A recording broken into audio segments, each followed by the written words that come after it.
Bonjour, c'est tout le frère Zulu, là c'est la partie 2, c'est-à-dire la continuité de la première vidéo. Stop à l'esclavage mental, intellectuel et spirituel. Donc je m'étais arrêté dans Deutéronome, chapitre 18 au verset 15 et aussi au verset 18 qui disait que Dieu va envoyer un prophète comme Moïse, c'est-à-dire identique, semblable à Moïse, pour délivrer le peuple d'Israël. Vous voyez? Et dans Deutéronome chapitre 34 au verset 10, il est dit qu'il n'y en a plus paru en Israël un prophète semblable à Moïse. Et moi j'ai dit c'est une confusion, c'est une contradiction. C'est une contradiction. Donc ceux qui disent que ce n'est pas une contradiction, que j'ai commis une erreur, ce n'est pas une erreur.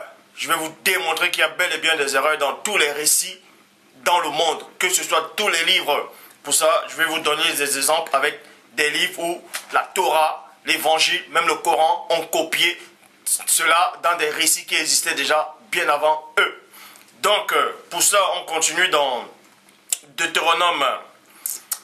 On va aller dans Deutéronome, chapitre 33, au verset 20, qui dit l'Éternel, c'est-à-dire, dans la Torah, il est dit, Dieu, l'Éternel, Dieu, dit, deux points, tu ne pourras pas voir ma face. Tu ne pourras pas voir ma face, virgule, car l'homme ne peut voir ma face et vivre. On vous apprend ici que dans la Torah, il est dit dans Exode chapitre 33, verset 20, qu'aucun humain, dans la chair, aucun humain ne peut voir la face de Dieu et vivre. Vous voyez?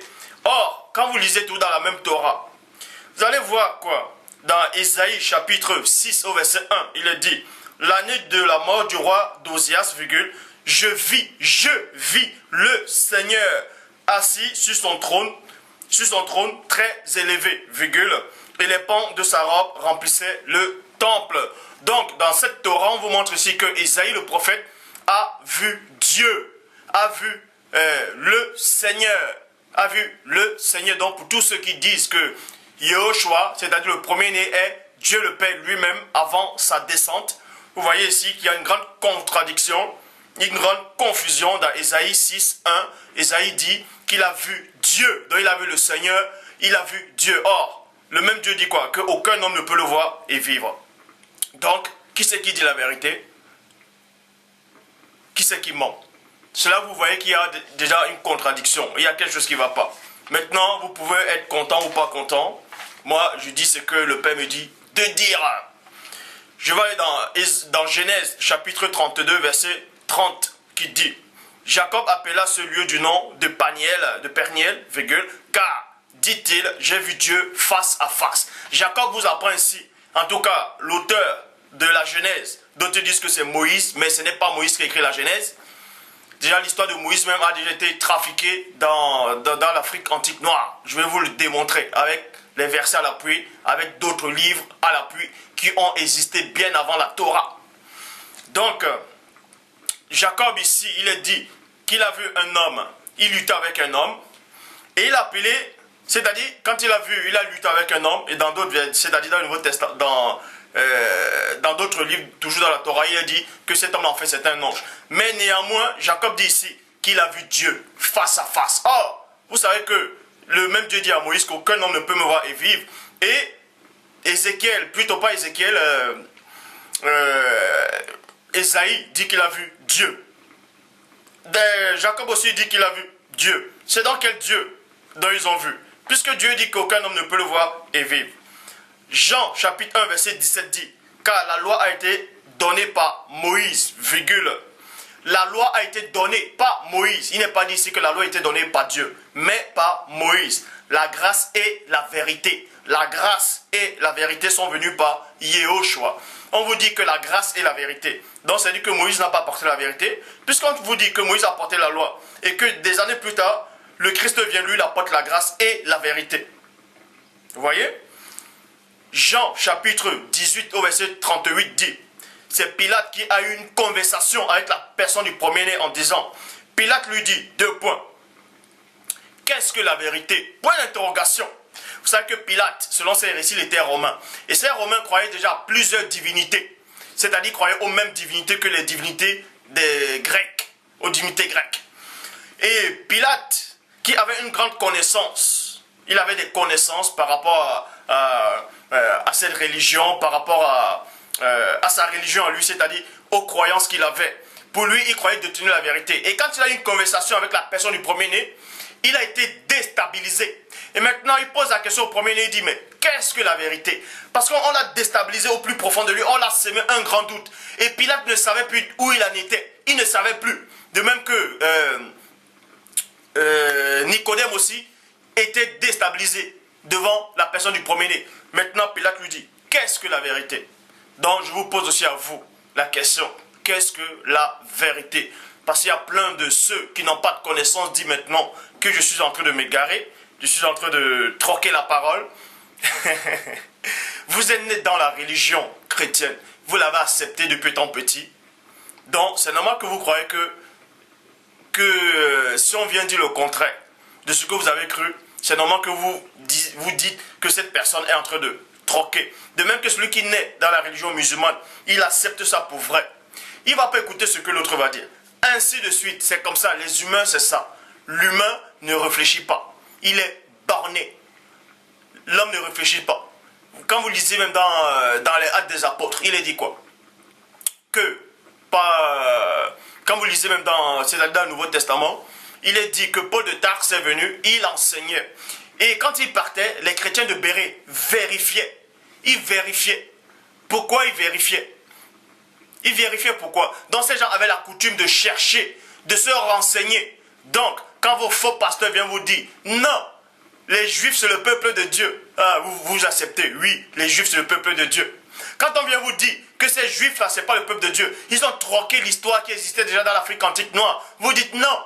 Si Christ était noir ou blanc, peu importe, où est l'importance? L'importance c'est quoi? C'est que le fait de modifier sa couleur, on a aussi modifié son nom, on a modifié son lieu de naissance, on a modifié votre histoire et on vous a aussi modifié. Donc, en conclusion, votre foi, elle est basée dans le vide, dans le néant. N'espérez même pas, je vous le dis, et je pèse mes mots, que cela vous plaise ou pas, n'espérez même pas que celui dont vous dites que Jésus avec les yeux bleus va venir, il va vous enlever au son de la trompette. Ça, c'est une espérance que vous ne devez même plus espérer.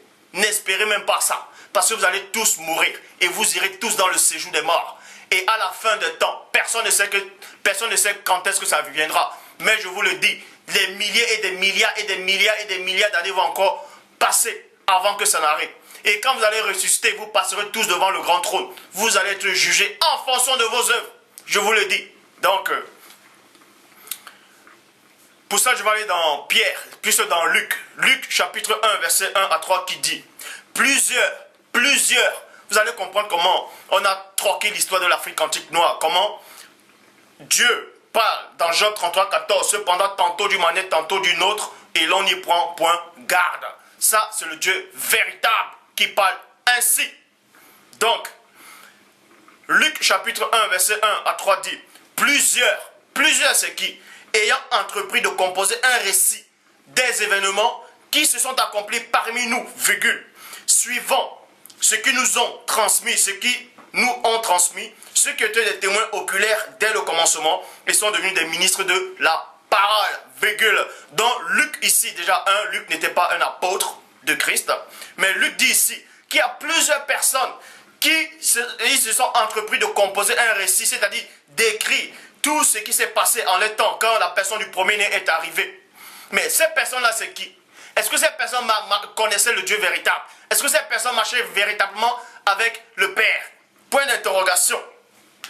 Il m'a aussi semblé bon. Luc dit maintenant que lui aussi, quand ces gens ont composé des récits, c'est-à-dire ils ont écrit cela dans des livres, dans des rouleaux, dans des parchemins, Luc, la personne de Luc vient maintenant, lui aussi fait ses recherches, il dit, il m'a aussi semblé bon. Luc n'a jamais dit que le Saint-Esprit lui a dit, que le Père lui a dit, que la personne du premier-né lui a dit, qu'un ange du ciel est venu lui dire non. Il a dit, il m'a aussi semblé bon. Vous voyez, il m'a aussi semblé bon. Après avoir fait des recherches exactes sur ces choses depuis les origines, Bon, si Luc dit, réfléchissez un peu, parce que l'ignorance de certains, ça fait vomir.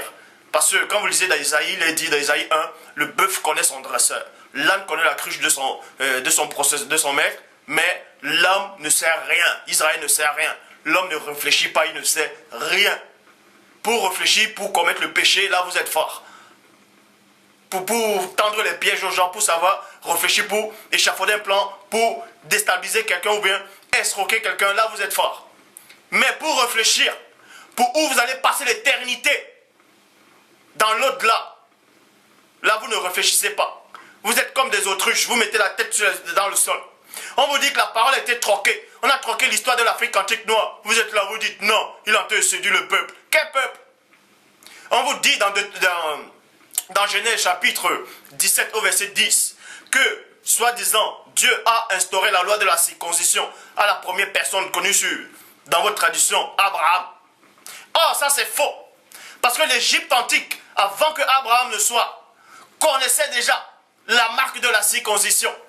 Et ça, vous êtes là, vous ne réfléchissez pas. Bref.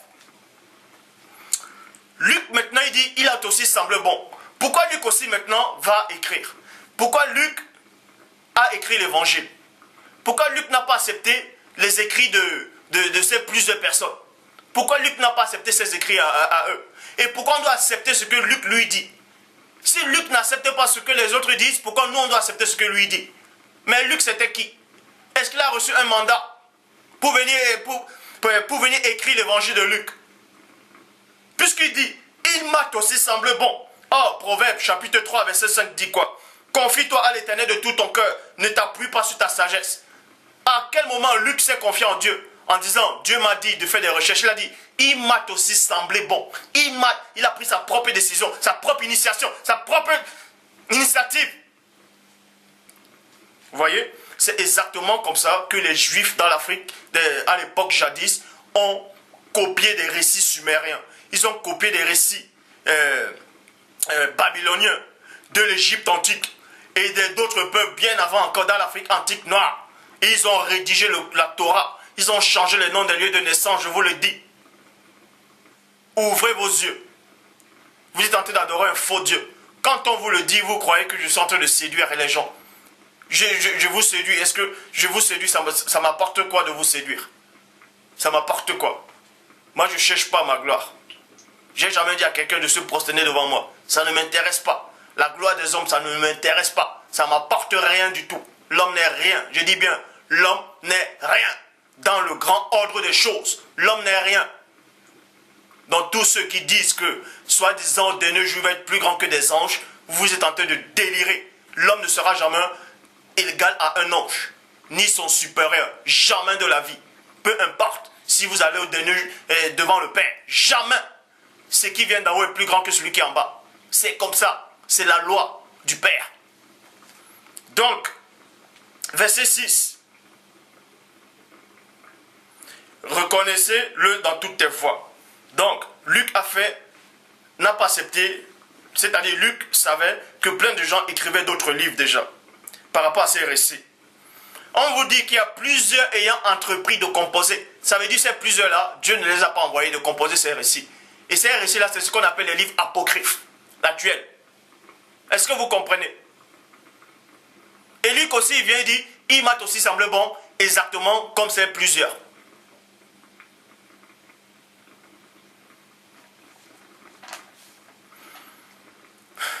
Maintenant, vous allez comprendre que vers le 11e siècle millénaire, avant votre être, avant que vous ne soyez déjà là, il circulait déjà une légende sur quelqu'un qui était comme Moïse, c'est-à-dire sur l'histoire de Moïse, avant bien la Torah. Je dis bien avant que la Torah ne soit, avant que Moïse lui-même ne soit, il y avait déjà dans l'Afrique antique noire un récit similaire à celui de la personne de Moïse. Pour ça, je vais vous le montrer. C'est-à-dire, l'histoire se passe où? J'ai tout mon temps. C'est-à-dire, cette légende rapporte... c'est la naissance du roi. En fait, c'est un roi Saigon. Il s'appelait roi Saigon, Dakar. Si vous pouvez vérifier sur Internet, moteur de recherche, vous tapez le récit du roi Saigon qui a régné dans l'Afrique antique noire. Et c'est exactement l'histoire de Moïse. Pour ça, on va lire quelques passages. Dans la ville d'Azur, Pirani, sur les bords de l'Euphrate. Sur le bord de l'Euphrate. C'est ce roi qui raconte. Sur le bord de l'Euphrate. Ma mère, la grande prêtresse, virgule, fut enceinte de moi et me dit, et me mit au monde en secret. Et me mit au monde en secret. Vous voyez? Au monde en secret. Au monde en secret, elle me mit dans une corbeille. De roseaux ferma l'ouverture avec du bitume. Et m'abandonna au fleuve, qui ne me noya pas. Point. Le fleuve m'amena à Aki, qui puisa de l'eau. Aki, c'était une femme en fait. Le fleuve m'amena à Aki, qui puisait de l'eau. Aki, dans sa bonté de son cœur, m'en tira. Point. Aki, qui puisait de l'eau, m'éleva comme son propre fils. Point. Aki, virgule, qui puisait de l'eau, fit de moi son jardinier. Point. Et ma et ma fonction de jardinier, et dans ma fonction de jardinier virgule, la déesse Ishtar me prit en affection, je devins roi. On vous apprend comment ce roi-là est devenu roi en ce temps. Pourquoi? Parce qu'il a usurpé le pouvoir, c'est-à-dire il s'est révolté contre son bienfaiteur. Maintenant, on va comparer ce récit avec l'histoire de la Genèse par rapport à Exode de Moïse. On apprend que ce roi, sa maman était une prêtresse. Vous voyez? On l'a mis au monde en cachette. Et on l'a mis dans une corbeille, on l'a fermé avec le bitume, tout ça, et le couvert. Et on l'a mis sur un fleuve. Et le fleuve l'a emporté, il ne s'est pas noyé. Et il y a quelqu'un qui a récupéré cet enfant. Cet enfant est devenu jardinier et on l'a élevé.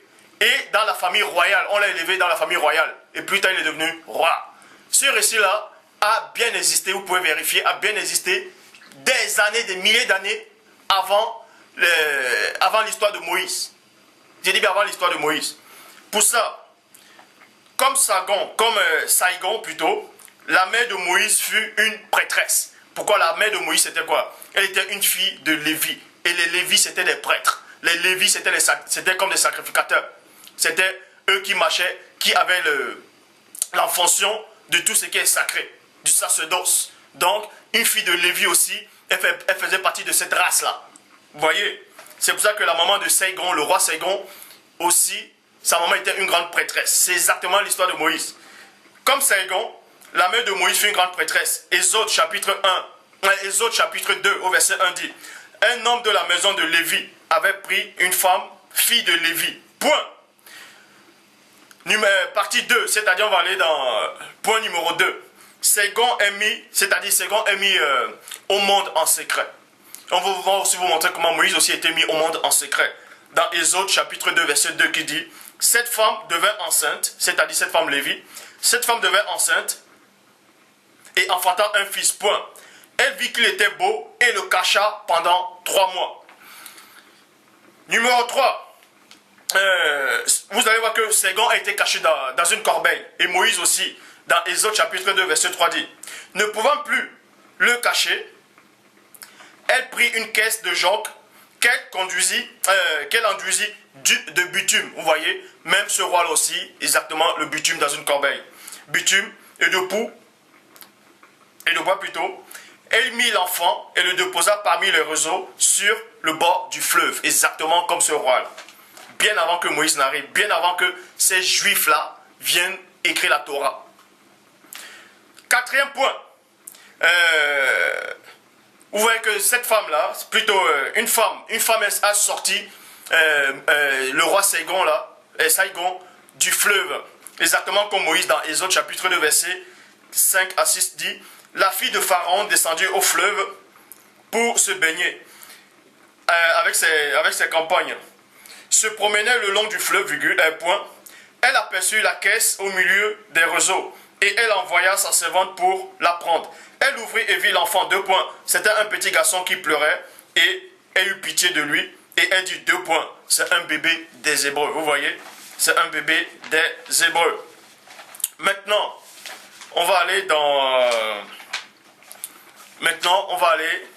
c'est-à-dire 5e point.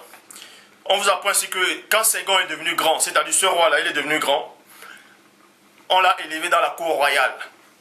L'histoire de ce roi-là, c'est exactement comme dans Moïse, c'est-à-dire Exode chapitre 2, verset 10 qui dit, quand il eut grandi, elle l'amena à la fille de Pharaon et il fit pour elle comme un fils. Sixième point, Ségon, c'est-à-dire ce roi-là a décidé de quitter la cour avec ses compagnons et s'est revolté contre ses bienfaiteurs. Moïse aussi, dans Exode chapitre 2, verset 15, Moïse s'enfuit devant Pharaon et se retira dans le pays de Madian. Vous voyez, il se retira dans le pays de Madian. Donc, maintenant, vous devez savoir que nous vivons une période troquée, truquée. On vous dit que la personne du premier-né, c'est-à-dire celui dont on nomme Yoshua, a apparu il y a plus de 2000 ans. Et ça, c'est faux. Il n'a jamais apparu il y a plus de 2000 ans. Ça, c'est une invention. Je dis bien, c'est une invention. Même scientifiquement, ce n'est pas vrai. C'est une invention. Pourquoi? Je vais vous démontrer pourquoi c'est une invention. Parce que, soi-disant, il compte. Il commence par l'an 1 par rapport à la naissance de la personne du Christ. Ils disent que Christ est né le 25 décembre. Tout ça parce qu'ils ont pris des récits babyloniens et égyptiens pour inventer ce personnage-là de Jésus aux yeux bleus que vous êtes en train d'adorer. Bon, pour ça, on va y aller. On va parler de... parce qu'il y avait une histoire déjà du déluge qui s'est déroulée avant la Genèse. C'était l'histoire de Gilgamesh. D'autres disent Galgamèche. Vous avez déjà dû entendre parler de Gilgamesh. Mais je ne vous dis pas que l'histoire de Gilgamesh ou bien quoi que ce soit, que c'est exactement le récit originel. Je veux juste que vous appreniez à faire des recherches. Parce qu'il est dit dans Matthieu 7,7, demandez, l'on vous donnera, frappons, vous ouvrira, cherchez, vous trouverez. Cherchez, vous trouverez. Donc, selon les écrits, le Coran a apparu, plutôt pas le Coran, la Torah a été écrite 800 ans avant la venue de la personne de Yehoshua. Et le Coran aussi a été écrit, c'est-à-dire l'islam est arrivé, Mohammed, tout ça est arrivé, 600 ans après le christianisme. Donc, pour ça, on va aller dans Genèse chapitre 5, verset 5 à 32 qui dit, on parle déjà d'Adam, c'est-à-dire Adam avait 930 ans lorsqu'il est mort. Seth avait 912 ans. Enoch avait 905 ans. Kenan avait 910 ans. Là, c'est quand ils sont morts. Mathusalem avait 895 ans. Jared avait 962 ans. Enoch, 365 ans. Mais lui n'est pas mort, il fut enlevé. Mathusalem, 969 ans. 969 ans, donc l'homme le plus vieux du monde. 969 ans. Le Mèche, 777 ans. Et Noé, 500 ans. C'est-à-dire, Noé, quand Noé avait 500 ans, il a engendré. C'est-à-dire, il a eu des enfants à 500 ans. Or, dans Genèse chapitre 7 au verset 11, il est dit que Dieu a envoyé le déluge quand Noé avait 600 ans. Donc, Noé, quand il avait 500 ans, il a eu des enfants. Il a encore attendu 100 ans, et c'est à 600 ans, un siècle après, que le Père a envoyé le déluge. Donc, et je vais vous démontrer que les dates, elles sont fausses. Les dates, c'est faux. Les dates, elles sont fausses. Pourquoi? Parce que quand vous lisez dans Genèse, chapitre 6, verset 1 à 3, qui dit lorsque les hommes eurent commencé à se multiplier sur la surface de la terre. Là, c'est dans Genèse 6. Or, dans Genèse 5, Noé avait déjà accouché des enfants. On passe maintenant dans un autre chapitre. Il avait déjà eu des enfants. Et maintenant, plus tard, dans Genèse 6, 1, 1 à 3 dit, lorsque les hommes commençaient à se multiplier sur la surface de la terre, et que les filles les furent nées, les fils de Dieu virent que les filles des hommes étaient belles, et ils en prirent pour femmes parmi tous ceux qu'ils choisirent. Alors le Père dit, mon esprit ne restera pas toujours dans l'homme, car l'homme n'est que chair, et ses années seront de 120 ans. Est-ce que vous comprenez? Ouvrez attentivement vos oreilles. Vous allez apprendre quelque chose. Vous allez apprendre que tout est truqué. Quand le Père dit ici que ses années seront de 120 ans, ça veut dire que ces années seront de 120 ans après le déluge et non avant le déluge. Vous voyez? Or, quand vous lisez dans le verset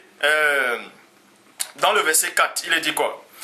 Les géants étaient sur la terre en ce temps-là, d'après que les fils de Dieu furent venus vers les filles des hommes et qu'elle ait eu donné des enfants. Ce sont ces héros qui furent fameux dans l'Antiquité. Vous allez me dire que pendant l'Antiquité, quand ces Néphilim étaient sur la terre, quand ces géants étaient sur la terre, vous allez me dire que ça a pris que 100 ans. Parce que Noé, à 500 ans, il a eu des enfants. Et c'est après que la terre commença à réellement se peupler, puisqu'on vous dit dans Genèse 10, on vous donne la descendance des... Bref. Avant même Genèse 10 plutôt, on vous apprend déjà dans Genèse 5 que Noé a eu des enfants. Et plus tard, les gens ont commencé à se multiplier sur la surface de la terre. Vous voyez? Vous allez me dire, quand ils ont commencé à se multiplier sur la surface de la terre, et quand les anges, les habitants du ciel sont descendus, ils ont eu des rapports avec les femmes, tout ça, ça a duré que 100 ans, puisque le déluge est arrivé 100 ans plus tard. C'est-à-dire quand Noé avait 600 ans. Vous allez me dire que ça a duré que 100 ans. Toute cette population-là, ça c'est faux. Je dis bien, c'est complètement faux. Ils n'ont pas vécu 100 ans. Déjà, si on prenait tous les âges d'Adam, de toute sa descendance, jusqu'à maintenant, on compte les âges jusqu'à présent, on ne sera jamais en 2012. Pourquoi ils ont commencé à compter, soi-disant, par rapport à la naissance de la personne du premier du Christ, l'an 1. Pourquoi? Donc, cela on vous montre que le calendrier il est faux. Tout est faux. C'est exactement comme ça qu'ils ont troqué les Écritures. Christ, la personne du Christ, du premier n'est pas venu il y a plus de 2000 ans. Il est venu bien avant encore. Parce qu'ils ont, avant même que les Romains ne soient là, je dis bien, avant que les Romains ne soient là, on parlait déjà de Christ dans l'Afrique antique noire. Il avait déjà apparu dans l'Afrique antique noire. Maintenant, je vais vous montrer quelques... vous allez comprendre que la Torah, l'Évangile, ont copié un récit qui existait déjà dans l'Afrique antique noire. Le Coran, c'est-à-dire les musulmans, le Coran est arrivé 600 ans. L'islam est arrivé 600 ans après le christianisme. Aussi, ils ont copié des livres apocryphes. Ils ont fait que recopier la Torah qui était déjà copiée. Ils ont copié l'Évangile. Ils ont copié les livres de Barnabé. Ils ont copié d'autres livres apocryphes. Vous voyez? Que eux-mêmes ont été copiés, ainsi de suite, et modifiés. Bref, il y a tellement de désordre. Pour ça, je vais commencer dans un livre, c'est-à-dire pour vous montrer comment où le Coran a copié ces récits en fait aussi. C'est le livre L'Apocalypse conte de Pierre. 200 à 225, c'est-à-dire la page 200-225 qui dit celui que on parlait de la personne du Christ, c'est-à-dire ce livre-là disait que Christ n'était pas mort sur la croix. Celui que tu as vu sur l'arbre, heureux et riant, celui-là est Jésus, vivant.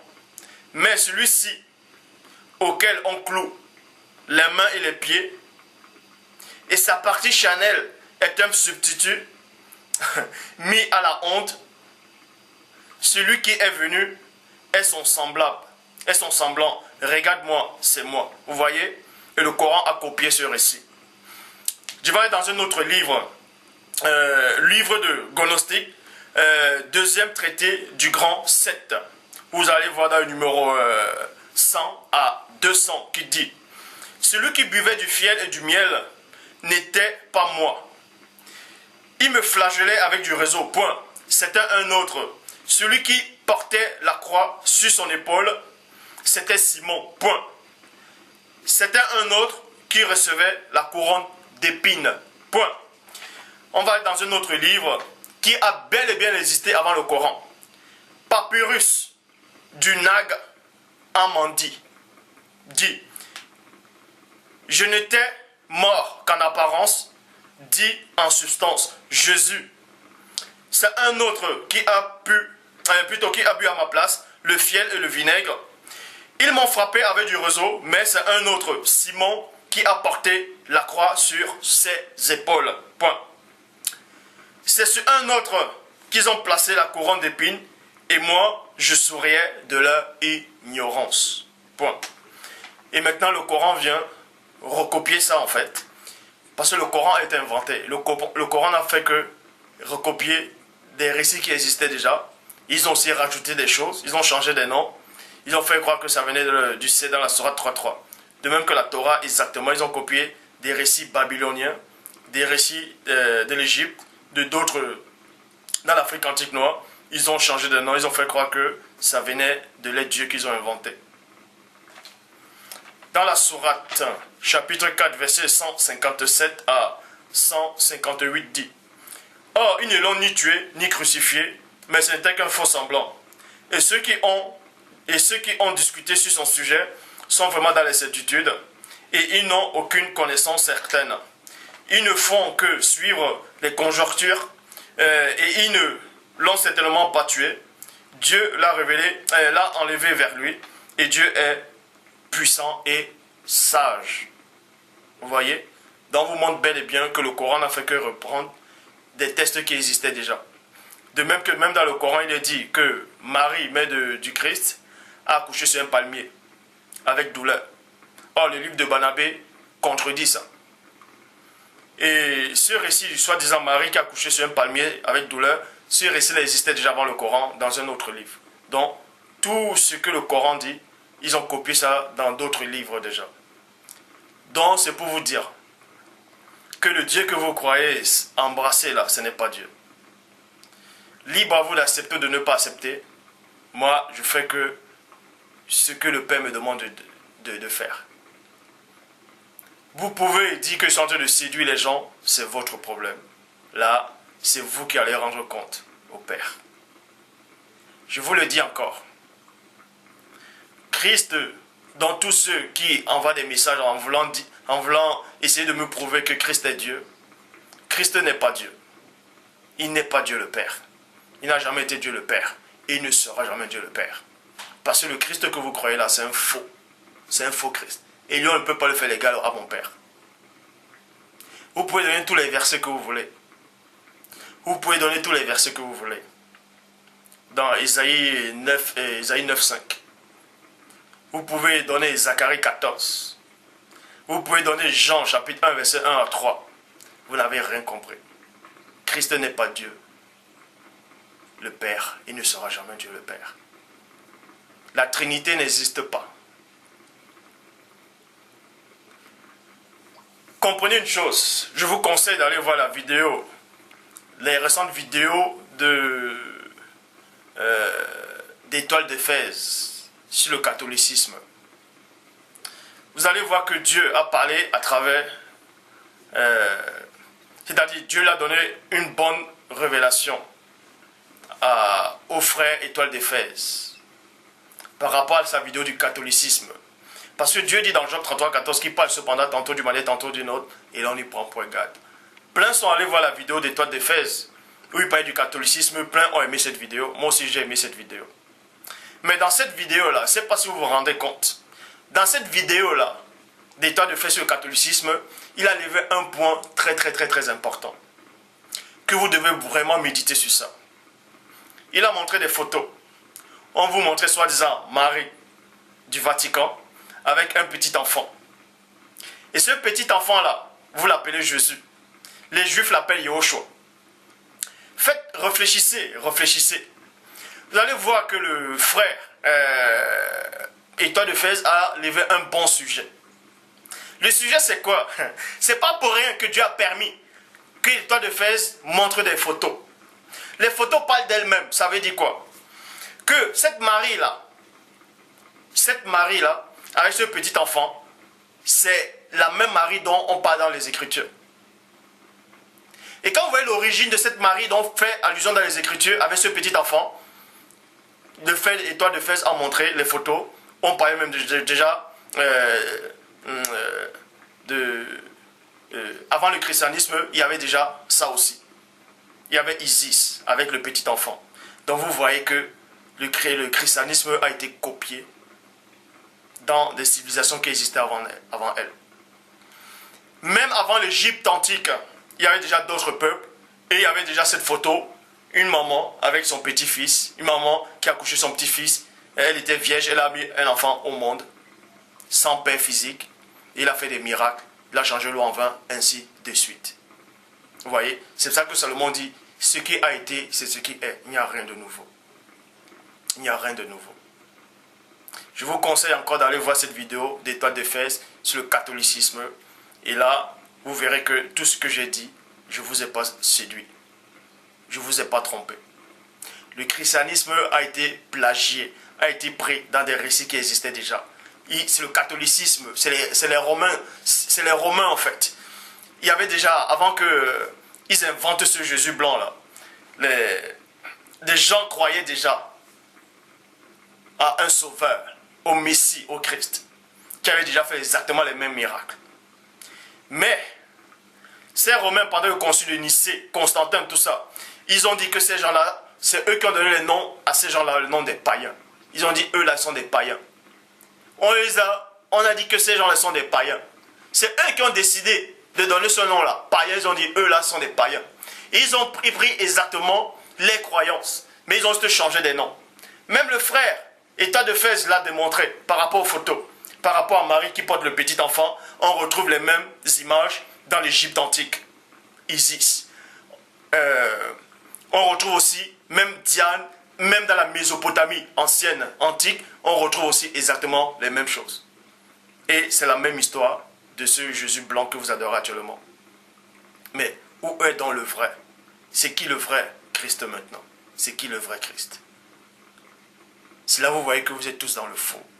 Vous avez accepté du faux. Il y a plein qui m'écrivent, plein qui m'appellent, qui me disent, bon, à supposer qu'ils sont dans le faux, que les noms ont été trafiqués, qu'est-ce qu'ils doivent faire? Le conseil que moi je vous donne, quand je dis je, ce n'est pas moi, c'est le Père lui-même qui vous donne ce conseil. Vous voyez? D'autres disent que Dieu s'appelle Allah, Jéhovah, Elohim, Yahvé, Yahweh. Bref, d'autres donnent plusieurs noms. Maintenant, vous savez que les noms ont été trafiqués. Parce que les Juifs là que vous voyez actuellement, ce n'est pas le peuple de Dieu. Le véritable peuple de Dieu, c'était dans l'Afrique antique noire. Ils ont pris les récits de l'Afrique antique noire. Maintenant, plein de gens vont se poser la question, quand ils vont prier, quel est le nom qu'ils vont prononcer? Quel est le nom qu'ils vont prononcer maintenant quand ils vont prier? Je m'adresse aussi à tous ces jeunes qui viennent d'arriver dans la foi. Je m'adresse aussi à vous.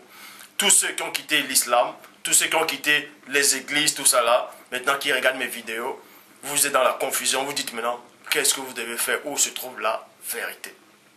Avant de vous dire où se trouve la vérité, vous devez savoir une chose. Dieu existe réellement.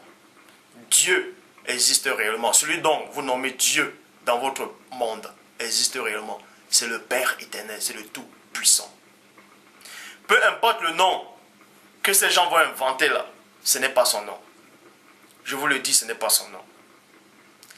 Dans d'autres civilisations, il est dit qu'il y avait le dieu de la lune, le dieu du soleil, le dieu des mers, le dieu de ci, cela. Ils ont créé des humains.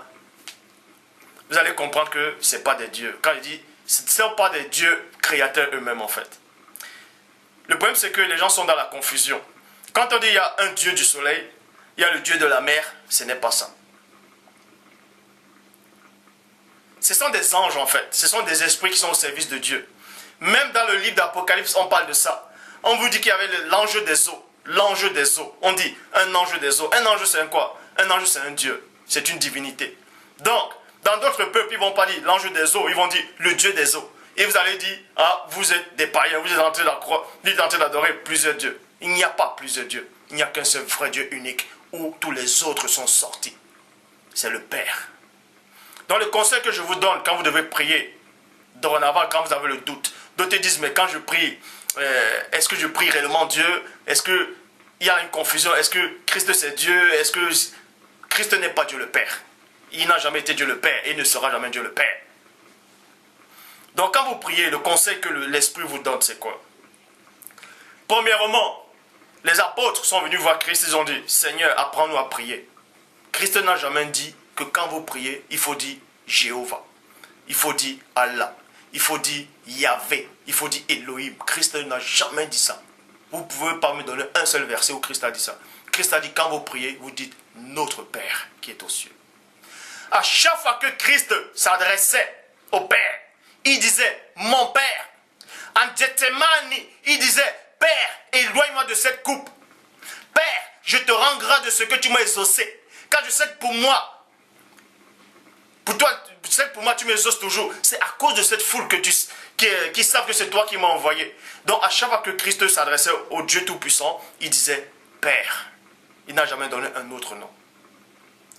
Maintenant, il y a des gens qui peuvent dire que c'est l'église catholique qui est venue, babyloniens, ils ont changé le nom de Dieu, c'est-à-dire Yahvé, Yahweh, Elohim, tout ça là. Déjà, Elohim, ça veut dire ceux qui viennent d'en haut. Ça veut dire ceux qui viennent d'en haut. Les Elohim, ce sont des anges au service du Père. Le Père n'est jamais descendu sur terre, donc quand vous devez prier, si vous avez le doute sur un nom, dites tout simplement Père. Père. Dans Luc chapitre 6 au verset 12, la personne du Christ est allée, il a prié sur une montagne toute la nuit. Il disait Père. Il s'est adressé à Père. Dans le conseil que je vous donne quand vous priez, pour que votre prière puisse être réellement efficace, pour grandir spirituellement vraiment très fort, arrêtez vos coutumes, vos ablutions, vous récitez les mêmes prières. Ça, c'est pas la prière. Ça, on vous a enseigné ça. Ça, on vous a enseigné ça. Ce n'est pas ça. Vos prières des églises, là où vous voulez prononcer de belles phrases pour pouvoir épater les auditeurs, ça, c'est une abomination. Quand vous voulez prier, peu importe si vous êtes dans les toilettes, dans les douches, dans ceux qui vont dire qu'on ne peut pas prier Dieu étant nu, qu'on ne peut pas prier Dieu étant dans les toilettes ou je ne sais pas, vous êtes dans la confusion. La parole dit, priez en tout lieu. En tout lieu. Donc, quand vous priez, peu importe si vous êtes dans la chambre, si vous voulez vous mettre en genoux, si vous voulez vous mettre debout, si vous voulez vous mettre couché, peu importe, et c'est que vous vous placez à une position qui va vous plaire, qui est agréable à vous. Et quand vous priez, et que vous ne savez plus quel nom prononcer, vous devez prier le Père en esprit. Vous venez, vous dites, Père, je viens devant ta face, ton saint visage. Je sais que tu es le seul créateur, mais vois tout ce qui se passe actuellement dans le monde. Il y a une telle confusion qui règne dans le monde. Actuellement, je viens devant toi avec un gros doute. Je viens devant toi avec un gros doute. Père, je ne sais plus où j'en suis. Père, je ne sais plus où j'en suis. Mais toi, tu sais où je suis. Mais ce que je sais, c'est que tu es le seul créateur. Et c'est toi seul que je veux connaître. Humiliez-vous devant le Père. Adressez-vous sincèrement à Dieu. Vous voyez, quand vous allez méditer, peut-être en plein air, vous voyez peut-être les nuages. Vous sentez que Dieu existe. Parce que quand vous voyez les nuages, vous voyez la création, vous savez que tout est coordonné. Il y a une intelligence derrière. Il y a une puissance derrière la création. Et cette force-là que vous ressentez, c'est la puissance du Père. Adressez-vous à cette force-là. C'est le Père. Adressez-vous à ce Père. Et dites, mon Père, je suis une créature.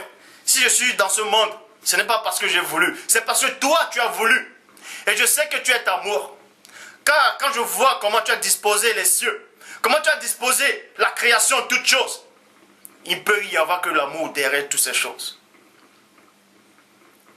Mais l'homme a perverti ta loi. L'homme a perverti ta nature. Maintenant, je sais où j'en suis. Libère-moi de cette ignorance. Adressez-vous devant Dieu. Dites mon Père. C'est plus proche, c'est plus familial.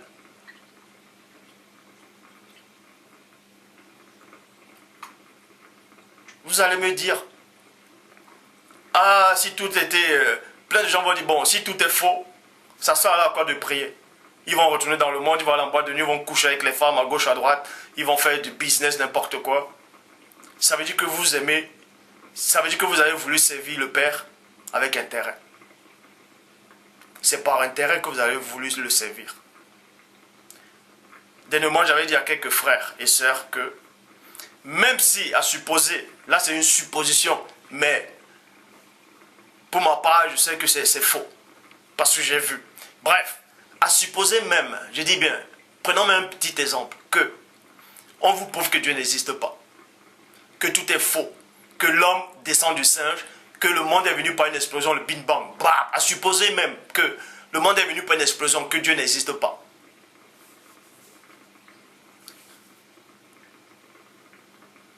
À supposer que tout ça n'existe pas, que Dieu n'existe pas, le paradis, tout ça, que vous avez cru en vain. Pourquoi devez retourner dans le monde?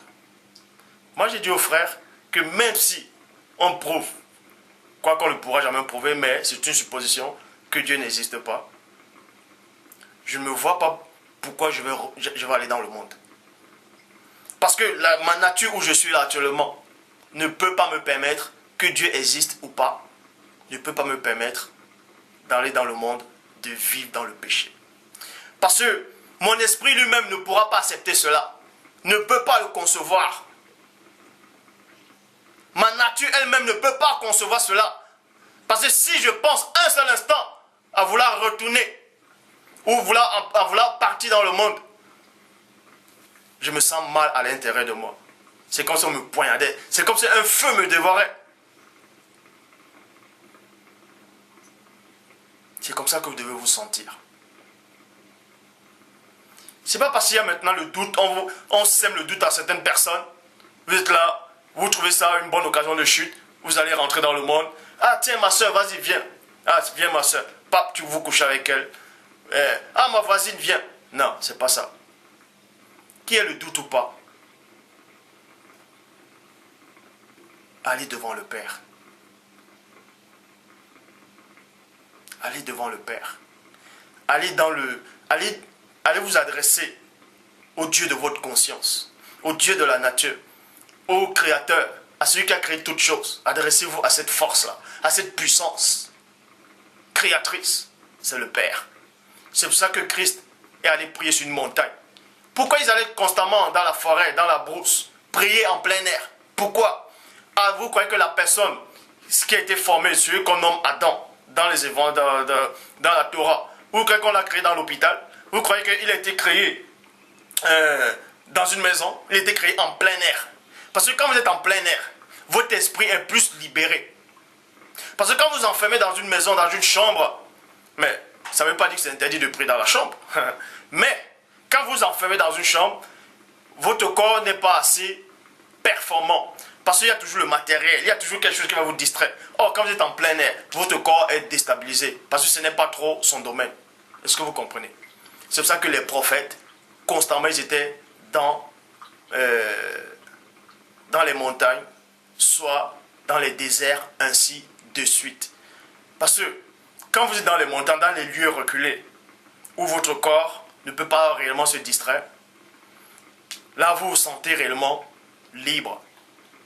Vous vous sentez un avec la nature. Et c'est là où votre esprit est réellement disposé à entrer en communication avec le divin Père.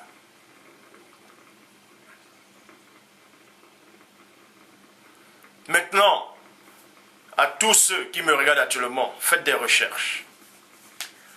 Ceux qui se disent arabes,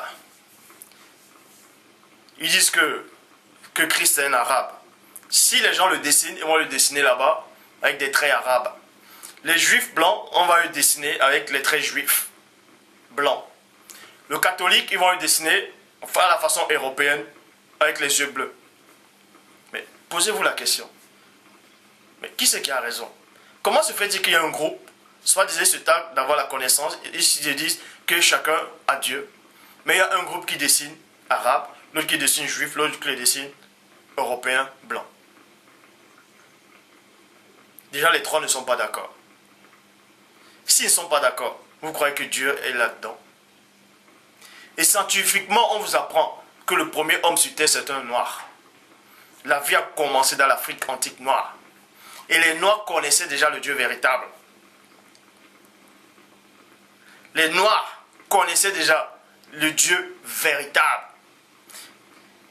Plein de gens maintenant, que ce soit Africa Mat, tout ça, quand ils vont parler des civilisations de l'Afrique, l'origine de l'Afrique, ils vont commencer par l'Égypte. Et ça, c'est faux. Avant même que l'Égypte ne soit née, l'Égypte antique ne soit née, il y avait déjà d'autres civilisations. C'était toujours des noirs. Et eux marchaient déjà avec le Dieu véritable. Et ils connaissaient déjà la marque de la circoncision. Sauf que ces juifs sont arrivés, ils vous ont troqué. Ils ont pris l'histoire de ces noirs. Ils ont écrit cela, ils ont traduit cela dans vos Bibles que vous avez actuellement. Dans Genèse chapitre 17 au verset 10. Que Dieu, les dieux qu'ils ont inventés, a instauré la loi de la circoncision au premier homme. Comme par hasard, il est juif blanc. Et comme par hasard, il est aussi arabe. Comme par hasard, c'est aussi un blanc juif. Vous voyez? C'est lui qui est le premier homme à connaître la circoncision. Alors que dans Genèse 12, ce même Abraham est allé en Égypte. L'Égypte était déjà née avant qu'Abraham ne soit. Est-ce que vous comprenez? L'Égypte, selon la Torah, a une naissance dans Genèse 10. Et eux, ils connaissaient déjà la marque de la circoncision. Donc, c'est là que vous voyez qu'il y a un mensonge. Donc, s'il y a un mensonge, Dieu ne peut pas être dans le mensonge. Maintenant, plein vont dire, mais à quoi donc ça sert maintenant de lire la Bible? Paul dit, ne méprisez pas les prophéties, examinez toutes choses et retenez ce qui est bon. Ça veut dire quoi? Dieu n'est pas enfermé dans le livre. Dieu n'est pas enfermé dans la Bible. Dieu n'est pas dans la Bible. Je vais peut-être dire un mot qui va vous choquer. La Bible n'est pas la parole de Dieu, mais il y a la parole de Dieu dans la Bible. C'est deux choses différentes. Le conseil que je vous donne, vous devez prier sincèrement le Père. Vous devez demander à Père de vous ouvrir l'esprit. Vous devez dire à Père, je suis qu'un humain, un simple humain, c'est toi qui m'as créé, c'est toi qui es le Tout-Puissant. Je veux réellement te connaître. L'homme m'a tellement menti. Il y a tellement de récits sur la création, sur tout. Je sais pour où j'en suis, je sais pour où j'en suis. Père, si je suis dans l'erreur, pardonne-moi. Si je suis dans l'erreur, pardonne-moi, je suis qu'un humain. Je ne suis qu'un humain, je ne sais rien. Mais toi, tu sais toutes choses. Ouvre-moi l'esprit, je t'en prie. Je veux réellement te connaître. Je veux apprendre à te connaître. Parce que quand je vois la nature, je vois la création, je sais que tu es bon. Et je veux connaître cette bonté. Je veux néanmoins te connaître. Et quand vous allez être sincère par rapport à cette demande, je vous le dis, Dieu est sincère et il est fidèle. Il va se révéler à vous. Et quand vous allez lire la Bible, peu importe les traductions des Bibles, vous saurez où la vérité se trouve, où se trouve la parole de Dieu. Vous saurez cela. Vous saurez cela. Donc, il y a des choses que je ne dirai pas plus, que je ne dirai pas plus, que je ne dirai pas plus. Maintenant, je crois qu'il n'y aura même pas la troisième partie. Parce que plein de gens sont dans la confusion actuellement. Donc, pour tous ceux qui disent que Christ est Dieu le Père, renseignez-vous déjà, ce Christ-là c'est qui? Il est venu d'où? Ce Christ dans la Bible que les Romains ont apporté. Ce Christ-là c'est qui? Avant de vouloir oser dire qu'il est Dieu, c'est qui d'abord ce Christ-là? C'est le Christ, c'est votre Christ qui est arrivé il y a 2000 ans là, cette fausse date là, ou c'est le Christ de l'Antique? Parce qu'il y a un Christ qui a existé dans l'Afrique antique noire, qui a fait exactement les miracles extraordinaires. Et qu'eux, ils ont juste repris. Ils ont dit il est arrivé il y a plus de 2000 ans. Ils ont fait ceci. Et même dans l'Égypte antique aussi, par rapport à quand vous voyez Isis et Osiris, tout ça là, Horus a fait les mêmes miracles. Eux aussi, ils ont pris un récit qui existait déjà avant eux. Je dis bien, même ces Égyptiens là ont pris un récit déjà, qui est du Christ qui existait déjà avant les civilisations. Ainsi de suite. Ainsi de suite. Ainsi de suite. Parce que les dates ont été falsifiées. Nous ne sommes pas en 2012. Donc, pour tous ces jeunes qui viennent d'arriver dans la foi, pour tous ceux qui m'écoutent,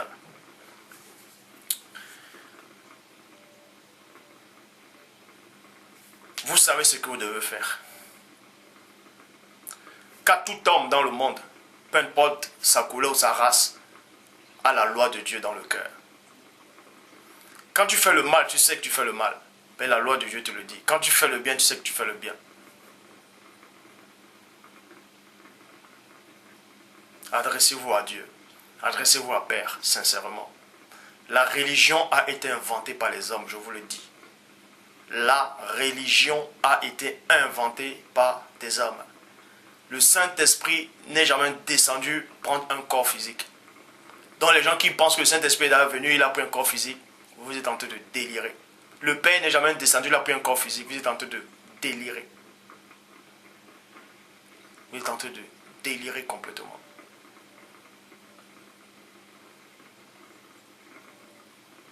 Donc, vous parlez en langue, là, donc vous pensez que vous parlez en langue. Tout ça, c'est faux. C'est parler en langue, là, c'est parler en langue humaine. Humaine, et non du ciel. Vos charabia que vous dites, là, que vous dites que vous avez reçu le Saint-Esprit. Vous avez reçu quel Saint-Esprit? Le Saint-Esprit que les Romains ont écrit, là, ou le véritable Esprit du Père.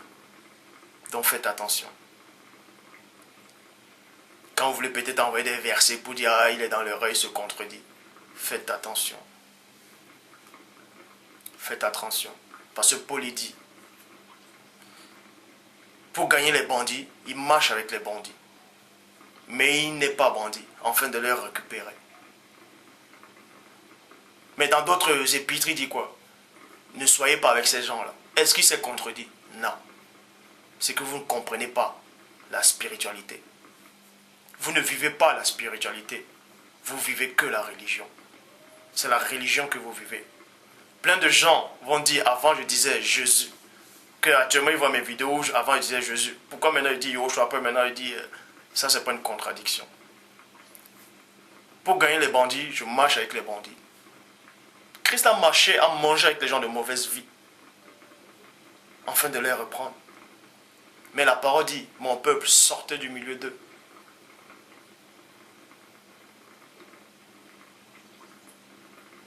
Donc, avant de vous presser, de vouloir juger, ou bien de parler, vivez d'abord, premièrement, une vie spirituelle.